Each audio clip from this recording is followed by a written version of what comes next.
Democrats claimed for years that Obamacare is working splendidly, though anybody acquainted with reality could see the entitlement is dysfunctional.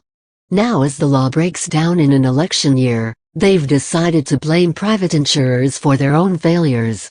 Their target this week is Aetna, which has announced it is withdrawing 2/3 of its Obamacare coverage, pulling out of 536 of 778 counties where it does business. The third largest U.S. insurer has lost about $430 million on the exchanges since 2014, and this carnage is typical. More than 40 other companies are also fleeing Obamacare. The mass exodus will leave consumers consigned to the exchanges with surging premiums and fewer options, but don't mention these victims to Democrats.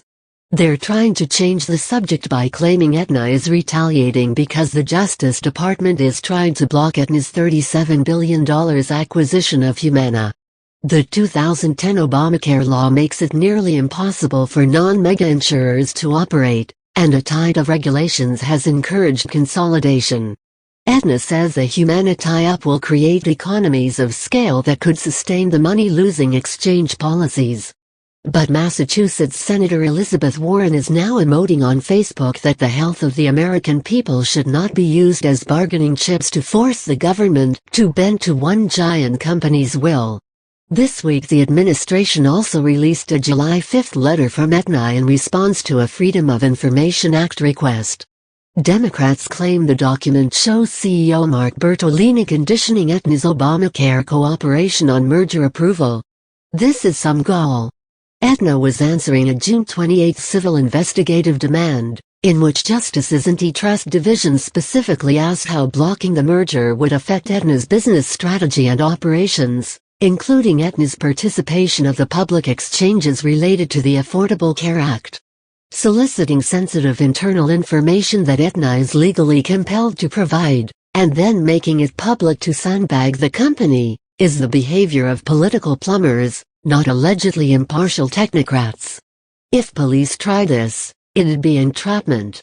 Mr. Bertolini had merely replied that the legal costs of an antitrust suit would strain Aetna's performance.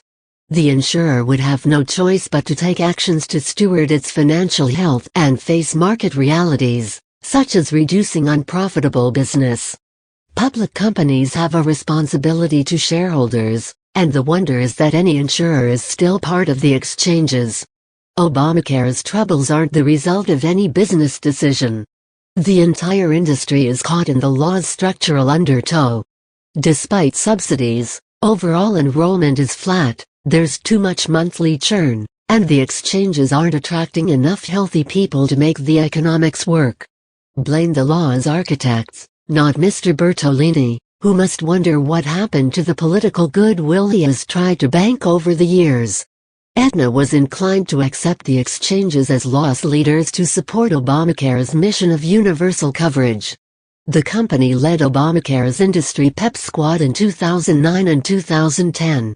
The calculation then was that subsidies would open a new market, and consumers would be mandated to buy their products. But in a final frenzy to pass the law, Democrats decided that insurers made too much money and they imposed price controls on profit margins. Now insurers are accused of declining to throw away more money. The Obamacare implosion means that about a quarter of U.S. counties will have only one or two plans, and in some zero. Areas in Arizona, North Carolina, Pennsylvania and Texas seem to be hardest hit, though the extent of the damage is still emerging. Democrats figure they have insurers over a barrel because a Hillary Clinton presidency is coming. She's running on higher subsidies for beneficiaries, a taxpayer bailout for the industry, and a public option akin to Medicare for the middle class. In healthcare, the solution to a problem caused by government is always more government, which will create new problems and beget more government. Republicans have no obligation to participate. They had no hand in creating this mess, and they've been mocked by Democrats and the media for years for warning about Obamacare's flaws and trying to repeal and replace the law. Assuming the GOP holds at least the House, they should insist that any fixes, which are fast becoming inevitable, create a rational healthcare market. Democrats deserve to be held accountable for the collapse of their ideas.